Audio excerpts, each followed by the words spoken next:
Jaringan Pemantau Pendidikan Indonesia atau JPPI mencatat sudah ada 11.566 anak yang keracunan program makanan bergizi gratis atau MBG, terhitung sejak awal tahun hingga tanggal 12 Oktober tahun 2025.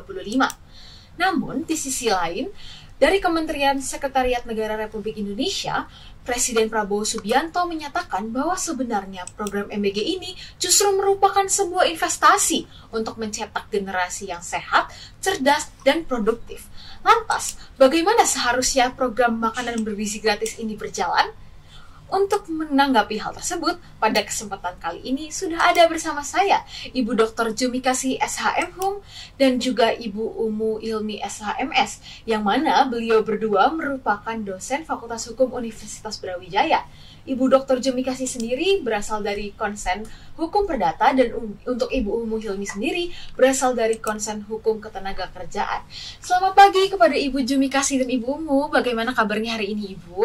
Selamat pagi, alhamdulillah sehat. Ibu Umu? Alhamdulillah baik, sehat, ceria. Luar biasa Ibu, terima kasih ya Ibu sudah menyempatkan waktunya untuk berada di podcast kita hari ini. Nah Ibu, mungkin langsung saja ya Bu, karena MBG ini kan akhir-akhir ini juga sedang menjadi isu yang panas ya.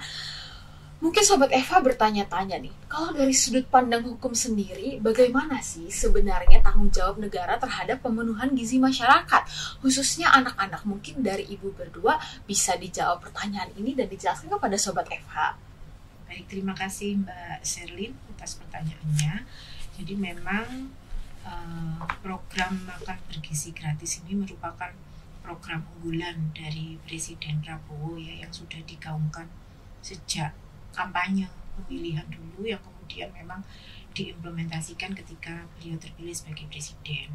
Cuma memang seperti yang Mbak Sherlyn sampaikan, ternyata dalam pelaksanaannya banyak timbul persoalan atau permasalahan yang memang awalnya niatnya baik untuk memperbaiki gizi anak bangsa atau murid-murid yang nanti akan jadi generasi penerus bangsa. Tujuan yang sangat mulia, tetapi ternyata dalam pelaksanaannya masih banyak timbul masalah, misalnya keracunan dan sebagainya, yang kemudian menjadi heboh di masyarakat sehingga tidak agak melenceng dari tujuan semulanya ingin membuat anak menjadi sehat dan bergizi, tetapi justru menjadi sakit dan harus dibawa ke rumah sakit. Betul, nah, itu yang terjadi di lapangan saat ini. Tentu ada beberapa hal yang nanti kita bisa diskusikan apa saja yang harus diperbaiki mungkin dari kebijakan tersebut. Ya, mungkin saya tambahkan satu, di dalam Undang-Undang Perlindungan Anak itu dijamin dan dilindungi hak-haknya agar hidup, tumbuh, berkembang dan berpartisipasi secara optimal. Jadi kalau sakit nggak optimal itu namanya. Makanya seharusnya amat sangat hati-hati program yang tujuannya memang luar biasa menurut saya. Kalau itu dilakukan beberapa tahun, maka akan ada perubahan dari gizi anak-anak itu yang setiap hari, karena tidak seluruh anak itu mendapatkan asupan gizi yang cukup gitu. Sehingga kalau negara kemudian memperhatikan itu, saya sangat senang karena anak-anak Indonesia di 10 atau 15 tahun yang akan datang akan berubah pemenuhan gizinya. Oke, baik Ibu. Jadi mungkin sebenarnya memang program ini tuh secara cita-citanya sudah baik dan juga memang sudah memenuhi tanggung jawab negara sebagaimana tadi sudah disebutkan Ibu Umu dalam pemenuhan nutrisi masyarakat, khususnya anak-anak ya Ibu. Namun memang pelaksanaannya ini yang masih banyak kemudian menghadapi tantangan dan permasalahan-permasalahan lainnya. Nah, mungkin pertanyaannya berlanjut ya Ibu. Karena kita tahu bahwa programnya ini sebenarnya memang baik, tapi di pelaksanaannya itu banyak menghadapi permasalahan-permasalahan.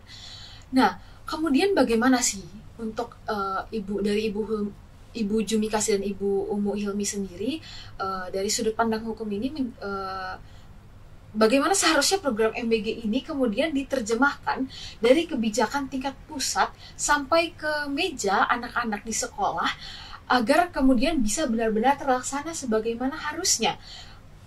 Apakah mungkin ada hal-hal atau cara-cara tertentu agar kemudian kebijakan dari pusat ini bisa terlaksana dengan baik, atau ada strategi khusus mungkin bisa dijelaskan dari sudut pandang Ibu berdua sebagai akademisi hukum?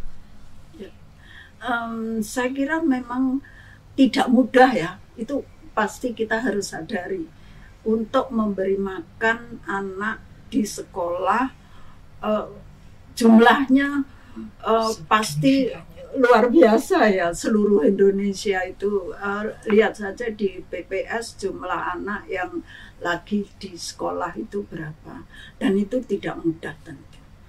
Nah, tapi tentu saja harus ada manajemen yang luar biasa yang dibuat oleh pemerintah supaya perlindungan terhadap hak tumbuh kembang anak itu dapat juga dipenuhi begitu.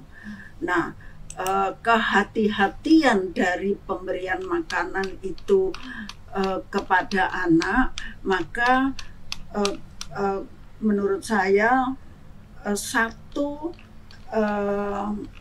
istilahnya perusahaan ya, yayasan, tapi istilahnya perusahaan yang melamar menjadi penyedia makanan itu harus luar biasa hati-hati, dan jangan diberikan bahwa satu perusahaan itu harus memasak makanan sampai ribuan gitu tiap hari. Bayangkan kalau misalnya catering dari pengantin gitu Mbak ya, itu kan satu hari besoknya libur kan, bisa istirahat gitu ya. Nah ini tiap hari loh Mbak, itu kan juga harus dipikirkan. Jadi mungkin catering atau istilahnya SPPG ya, SPPG yang menyediakan makanan itu harus dibagi, tidak terlalu dibebani ribuan. Itu yang pertama. Yang kedua tentu saja SPPG itu harus mempunyai kepiawaian, punya pengalaman, punya keterampilan yang cukup untuk menyediakan tentang kebersihannya, tentang bahannya, kemudian menjaga kebersihan dari ruangan yang tempat masak ribuan seperti itu. Nah itu mesti harus dijaga, dan yang nomor satu menurut saya membagi menjadi banyak SPPG supaya tidak satu SPPG harus menyediakan ribuan. Oke, baik Ibu. Jadi sebenarnya cara untuk menerjemahkan kebijakan ini utamanya itu dari bagaimana kemudian pembagian SPPG-nya agar bisa merata dan tidak terbebani terlalu banyak, seperti itu. Nah, namun Ibu, seperti yang sudah di statement juga ya Bu oleh pihak pemerintah sendiri, bahwa memang pihak dapur yang diajak bekerja sama dalam program MBG ini adalah dapur-dapur yang sudah tersertifikasi dengan koki-koki yang tersertifikasi juga. Tapi kenyataannya masih ada kasus keracunan makanan yang terjadi.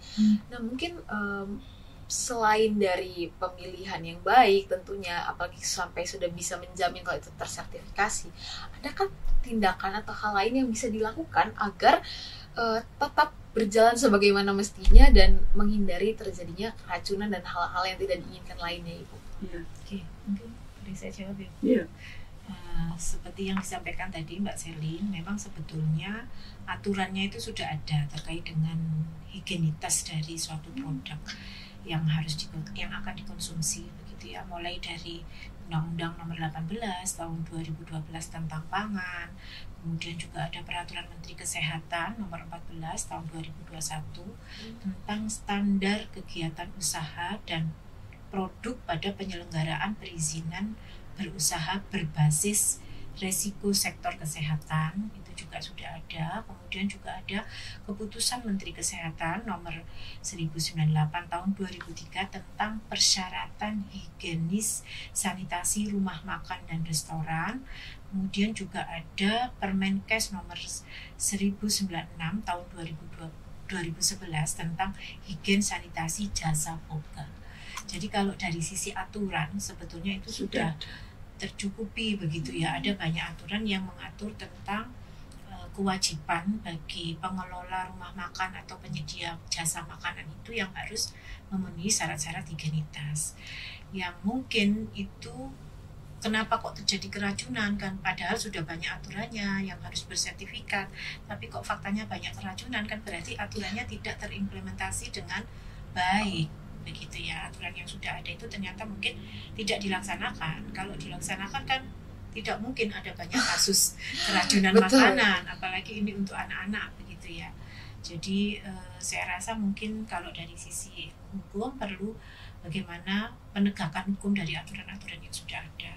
Termasuk juga jangan lupa sosialisasi kepada pengelola jasa makanan tadi, atau yang kalau khusus dalam MBG adalah SPPG yang harus menjaga sanitasi dan higienitas dari produk makanannya yang diberikan kepada murid-murid tadi itu.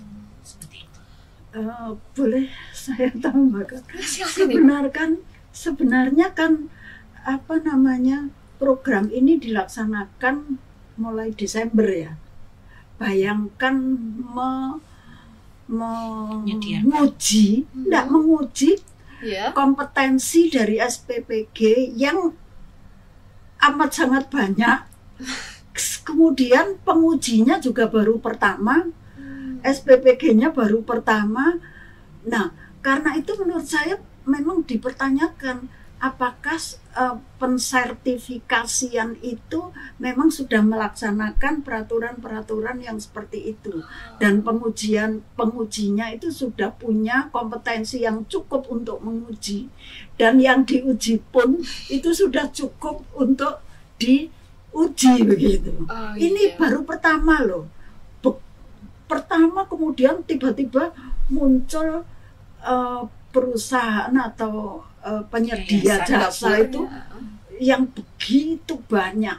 Nah ini menurut saya dalam penegakan peraturan itu punya implikasi yang bisa diprediksikan akan terjadi. Wah, baik Ibu. Betul sekali ya, seperti yang tadi Ibu bilang. Mungkin memang ketika aturan hukumnya itu sudah ada dan sudah benar, tapi ternyata tidak terlaksana dengan baik, berarti memang pengimplementasian dari hukum itu sendiri yang memang belum terlaksana, seperti itu ya Bu. Baik, mungkin karena Ibu Umu ini juga latar belakangnya hukum ketenagakerjaan, mungkin saya ingin bertanya untuk Ibu Umu. Beberapa waktu yang lalu viral di internet nih Bu, ada tersebar beberapa perjanjian yang dibuat, baik itu antara kepala SPPG dengan orang tua murid siswa, dan ada juga yang dibuat dengan melibatkan kepala sekolah. Salah satu perjanjian yang diunggah di tribun.com yang saya dapatkan, klausulnya itu terdapat bahwa orang tua murid wajib menjaga kerahasiaan apabila kemudian terjadi kejadian luar biasa seperti keracunan dan lain sebagainya, dan perlu menyelesaikannya melalui jalur komunikasi. Nah, kalau ditinjau dari hukum perjanjian nih Ibu, mungkin Bu Jumi Kasih juga bisa ikut membantu menjawab juga karena dari latar belakang perdata ya Ibu. Kalau dari hukum perjanjian sendiri, bagaimana sebetulnya keabsahan dari perjanjian ini, dari klausul perjanjian ini Ibu? Mungkin bisa dijelaskan kepada Sobat FH. Oke, terima kasih Mbak Sherlyn. Jadi sebetulnya kalau kita bicara tentang syarat sahnya perjanjian, karena kita sampai saat ini belum punya hukum perjanjian nasional, jadi mau nggak mau harus mengutip BW. Jadi di pasal 1320 itu kan dijelaskan bahwa syarat sah perjanjian itu ada 4. Yang pertama, kesepakatan dari para pihak yang membuat perjanjian itu. Kemudian kecakapan dari para pihak yang membuat perjanjian itu. Yang ketiga, objek tertentu atau hal tertentu begitu ya. Dan yang keempat adalah kausa yang halal. Syarat 1 dan 2 itu disebut syarat subjektif karena berkaitan dengan subjeknya atau para pihaknya. Sepakat, cakap itu kan subjeknya. Sementara syarat ketiga dan keempat itu disebut syarat objektif karena berkaitan dengan objek dari perjanjian itu sendiri. Nah, kalau dilihat dari pasal yang ada di perjanjian antara SPPG dengan orang tua murid itu yang memang ada klausula bahwa kalau terjadi kejadian luar biasa, orang tua diminta untuk tidak melaporkan, menjaga kerahasiaan, tidak melaporkan, diselesaikan secara komunikasi. Nah, itu kalau kita kembalikan ke syarat sahnya perjanjian itu sebetulnya tidak sesuai dengan syarat yang keempat, yaitu kausa yang halal. Bahwa dalam perjanjian itu sah kalau kausanya halal. Apa artinya kausanya halal? Bahwa perjanjian itu tujuannya tidak boleh, yang pertama, melanggar undang-undang yang berlaku, yang kedua, bertentangan dengan kesusilaan, dan bertentangan dengan ketertiban umum. Nah, ketika ada klausula yang semacam itu, yang tadi ada larangan bagi orang tua untuk melapor atau menjaga kerahasiaan dan sebagainya, itu tadi jelas bertentangan dengan undang-undang yang disampaikan oleh Bu Umu tadi tentang perlindungan anak, bahwa anak punya hak untuk dilindungi. Sementara ketika anaknya keracunan, sakit dan sebagainya tidak boleh dilaporkan, itu kan artinya melanggar undang-undang yang berlaku. Begitu juga dengan kesusilaan dan ketertiban umum. Bagaimana kalau misalnya seseorang itu sedang menderita kerugian atau menderita sakit begitu ya anaknya, secara susila, hati nurani, kemudian nggak boleh lapor, nggak boleh apa begitu kan, itu juga melanggar hati nurani orang tua seluruh Indonesia. Wong anaknya sakit sampai muntah-muntah nggak boleh dibawa ke situ, harus dirahasiakan, berarti kan nggak boleh dibawa ke rumah sakit gitu ya. Itu kemudian secara kepatutan kan juga tidak patut, padahal itu penderitaan yang dialami bukan karena anaknya sendiri atau orang tuanya, tapi dari program yang diberikan, itu yang dikonsumsi ya, Bu. Kemudian harus dirahasiakan, nggak boleh dibawa, itu juga melanggar kepatutan. Nah, ketika suatu perjanjian itu tidak memenuhi syarat 1 dan 2 yang tadi, syarat subjektif, kesepakatan dan kecakapan, itu perjanjiannya bisa dimintakan pembatalan. Artinya kalau tidak diminta pembatalan, perjanjiannya jalan terus. Tapi kalau melanggar syarat ketiga dan keempat, objek tertentu dan kausa yang halal, itu akibatnya adalah perjanjiannya menjadi batal demi hukum. Jadi tanpa harus diminta pembatalan, kalau klausulanya ternyata bertentangan dengan undang-undang, kepatutan, kesusilaan, itu sejak awal perjanjiannya batal demi hukum. Jadi kalau misalnya ada orang tua yang anaknya ternyata keracunan MBG ya, dia boleh langgar saja ya. Dia boleh ke rumah sakit untuk mengobati anaknya. Harus dirahasiakan informasi. Dianjurkan untuk melanggar. Berarti melanggar di sini sebetulnya melanggar klausul perjanjian yang tidak didasari kausa yang halal. Jadinya batal demi hukum. Ya, jadi karena memang dianggap perjanjian itu tidak ada. Oke, baik Ibu. Nah, kalau tadi lebih ke aspek perjanjiannya karena viral di internet seperti itu ya, Bu. Nah, ternyata viralnya bukan cuma di perjanjiannya doang, Ibu. Per September 2025, tercatat sudah ada 600.000 tenaga kerja yang sudah diserap dari program makan bergizi gratis ini. Yang sebagian besar itu merupakan pekerja informal.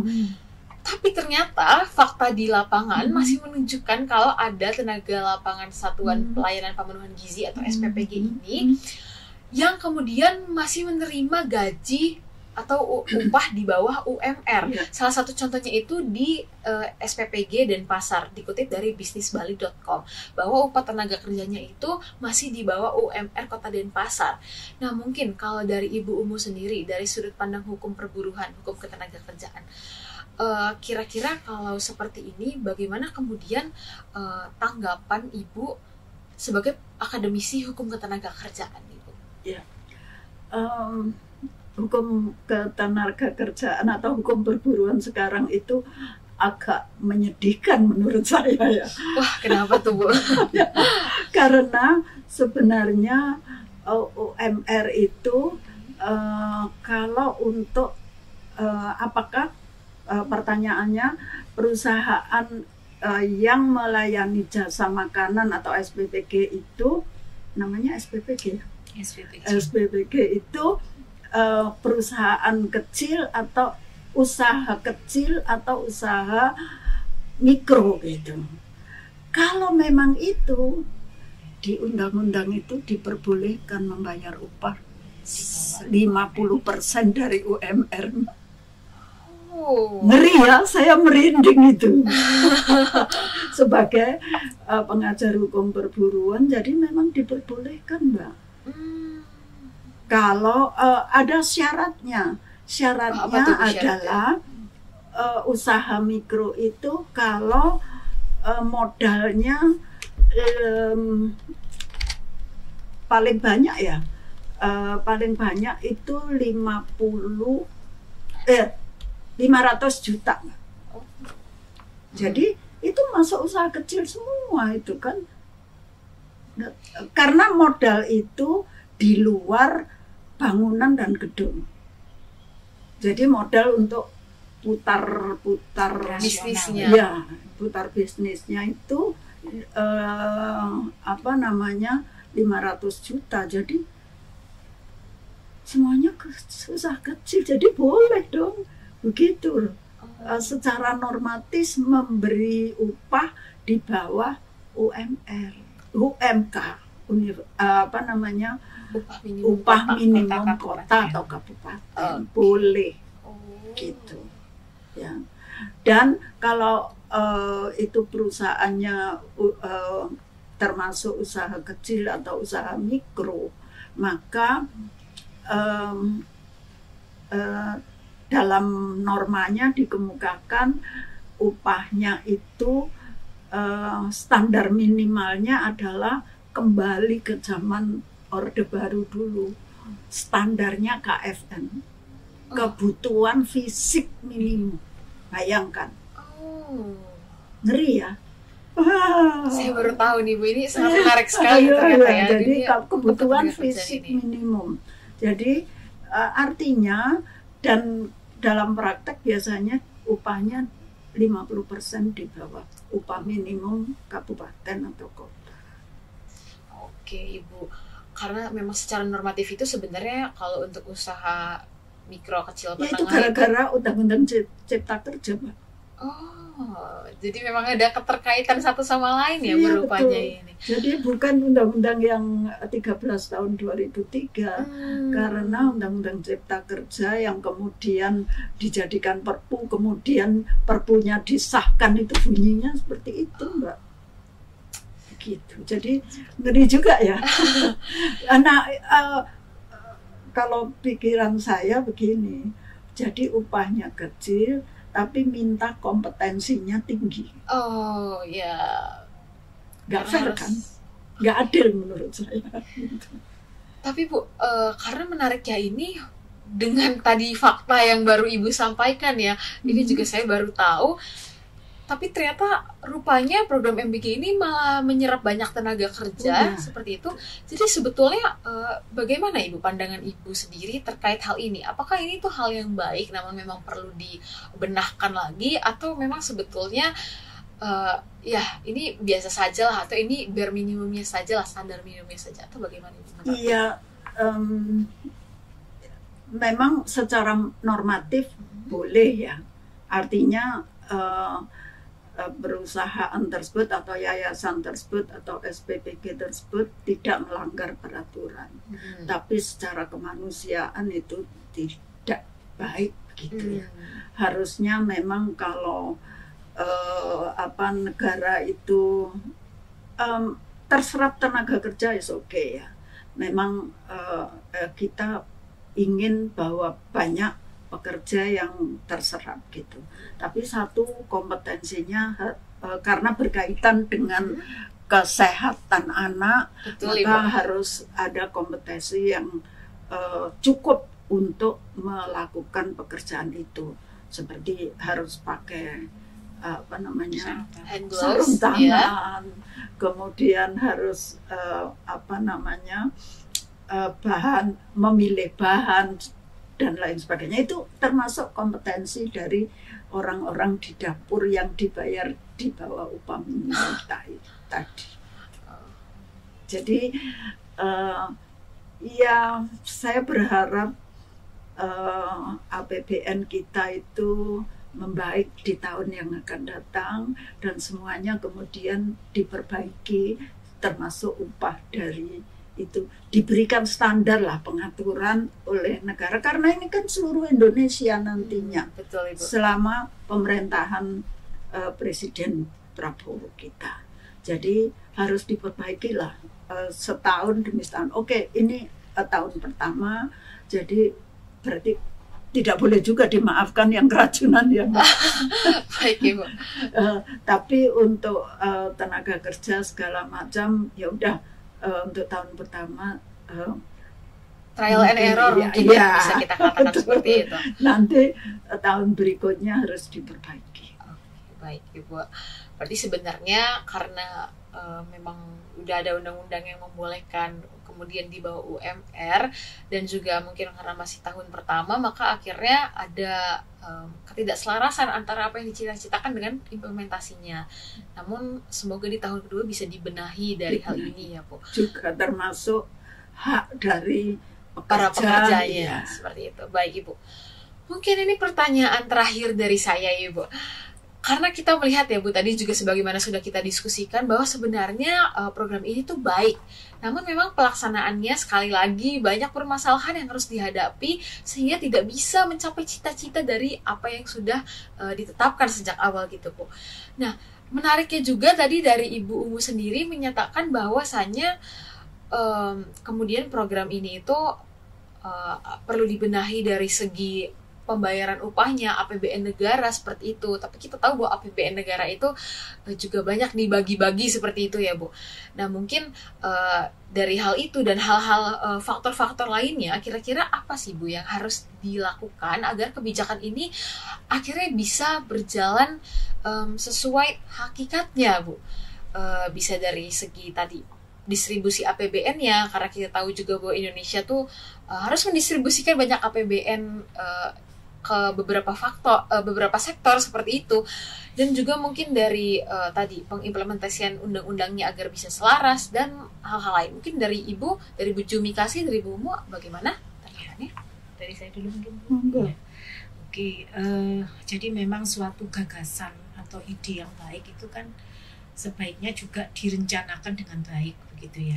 Idenya baik tapi perencanaannya buruk, itu kan juga nanti nggak bisa dilaksanakan dengan baik. Jadi kalau kita bicara punya ide yang baik ya harus direncanakan sebaik mungkin. Ketika tadi disampaikan berapa jumlah siswa yang ada di seluruh Indonesia, berapa kemudian dapur yang bisa menyediakan makanan yang bersih, higienis, sehat, halalan, toiban untuk anak-anak itu. Jadi harus direncanakan dengan baik supaya tidak merepotkan ketika dalam pelaksanaannya ternyata hanya ada beberapa saja yang sanggup untuk memenuhi sejumlah siswa tadi, sehingga terpaksa tadi yang harus dibayar upah murah dan sebagainya, atau mungkin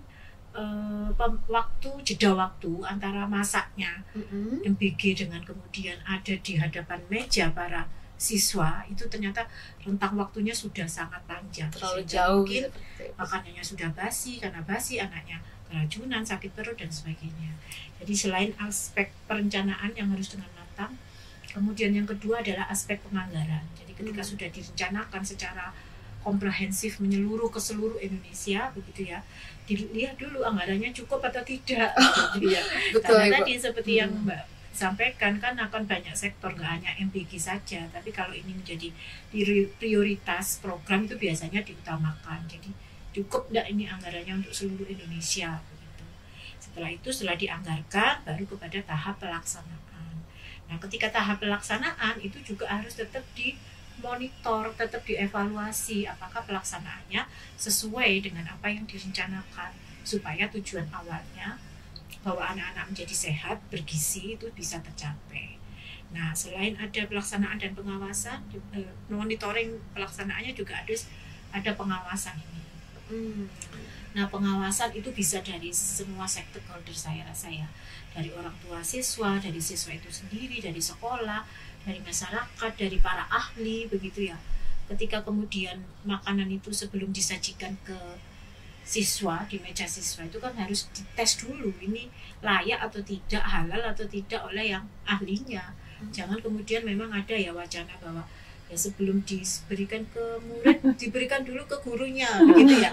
Ya kalau nanti gurunya keracunan kan juga repot juga ya, Bu. Jadi memang ya harus dites dulu makanannya ini benar-benar layak atau tidak untuk dimasuki anak.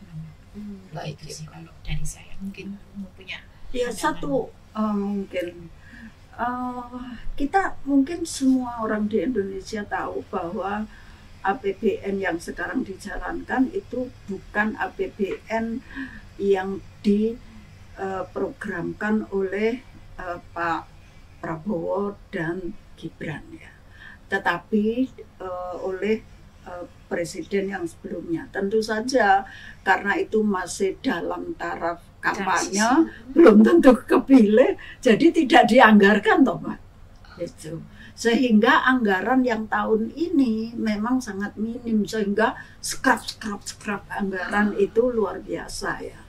Nah, karena ini program berlanjut, maka sebaiknya yang akan datang itu betul-betul dipikirkan anggarannya itu seperti apa, sehingga pekerjanya itu juga tidak sangat minim, kompetensinya bagus, kemudian pelaksanaannya juga bagus. Tentu saja harganya harus bagus juga ya. Artinya harganya dari pemerintah kepada ini harus dipikirkan begitu. Nah kalau terlalu murah juga bisa merugikan dia. Terus yang terakhir itu, kalau memang tahun pertama seperti ini, mungkin sebaiknya prioritas saja. Prioritas itu yang mana yang harus dilakukan. Mungkin karena kesulitan untuk menjangkau yang jauh, ya prioritas di kota-kota saja gitu. Sehingga pengalaman dari sini nanti bisa ditularkan di tempat-tempat yang jauh. Atau di tempat-tempat yang jauh, tapi prioritas untuk lokasi-lokasi yang betul-betul harus memperbaiki gizi, karena banyak mungkin batasannya diprogramkan kepada kota atau kabupaten yang stuntingnya tinggi gitu. Betul Ibu. Itu. Nah, karena itu sangat prioritas, maka diupayakan di situ tidak terlalu banyak, tapi tepat sasaran, dan memang memperbaiki gizi dari anak-anak yang lokasi miskin Memang tadi. perlu ya Bu. Memang perlu sangat begitu. urgent gitu. Nah itu harus dipikirkan ulang. Baik. Jadi tidak harus pada tahun kedua seluruh siswa itu harus dapat, tidak harus menurut saya. Karena seperti orang-orang di lokasi-lokasi kaya di Jakarta, buat apa sih dikasih itu? Ya kan? Mereka makannya jauh lebih enak daripada yang disajikan itu gitu. Jadi berikan kepada lokasi-lokasi yang memang lebih membutuhkan. Saya kira itu rekomnya. Baik Ibu, jadi mungkin kalau bisa saya simpulkan, sebenarnya program makanan bergizi gratis ini memang cita-citanya, lagi-lagi saya tekankan, cita-citanya sudah baik ya Ibu dari awal itu. Namun permasalahannya itu yang kemudian terjadi adalah, pertama seperti yang tadi Ibu Jumi kasih terangkan, perencanaan yang mungkin kurang matang. Cita-cita yang baik tanpa perencanaan yang tidak matang, kemudian itu tidak bisa berjalan maksimal ketika diimplementasikan seperti itu. Lalu juga ini terkait dengan mana urgensinya yang lebih dulu harus didahulukan, seperti itu ya Bu. Prioritas yang harus didahulukan seperti itu, yang harus lebih menjadi urgensi, harus diperhatikan itu juga, dan tidak perlu langsung serta-merta semuanya sekaligus. Betul. Kemudian yang ketiga yang bisa saya simpulkan adalah pengawasan, yang mana ini merupakan kerjasama dari beberapa pihak agar sama-sama mengawasi dan menjamin program ini kemudian bisa terlaksana dengan baik, dan menjamin agar anak-anak maupun juga pekerjanya itu juga kemudian bisa sama-sama mendapatkan perlindungan sebagaimana mestinya, seperti itu. Maka kuncinya lagi-lagi adalah perencanaan, komunikasi, dan juga melihat prioritas, seperti itu ya Ibu kalau bisa saya simpulkan. Baik, terima kasih ya untuk Ibu Jumi Kasih dan juga untuk Ibu Umu Hilmi atas sesi kita yang luar biasa menarik ini, karena mungkin bagi Sobat Eva juga ini menambah wawasan sekali, karena tadi ada fakta-fakta hukum yang kemudian bisa menjawab pertanyaan kenapa program ini tidak bisa terlaksana sebagaimana mestinya. Tapi semoga dari sini juga kita bisa sama-sama ambil pelajaran bahwa sesuatu yang baik itu bisa didahulukan dari perencanaan yang benar-benar matang, yang kemudian pengimplementasiannya juga harus sesuai dengan hukum dan juga tujuan dari awal program itu tanpa adanya intervensi lain, dan juga perlu adanya sama-sama pengawasan dan pendahuluan prioritas. Terima kasih untuk Ibu Jomikasi dan Ibu Umu Hilmi. Semoga kita bisa berjumpa di kesempatan lain waktu. Terima kasih Sobat Eva kepada semua Sobat Eva yang sudah menonton. Semoga ilmunya bisa diambil dan juga semoga untuk kedepannya program ini bisa sama-sama meningkatkan kesehatan terutama bagi anak-anak di Indonesia. Saya Sherlyn Belinda Wiharjo selaku host podcast pada kesempatan kali ini. Saya izin pamit undur diri dari hadapan Anda semua. Terima kasih.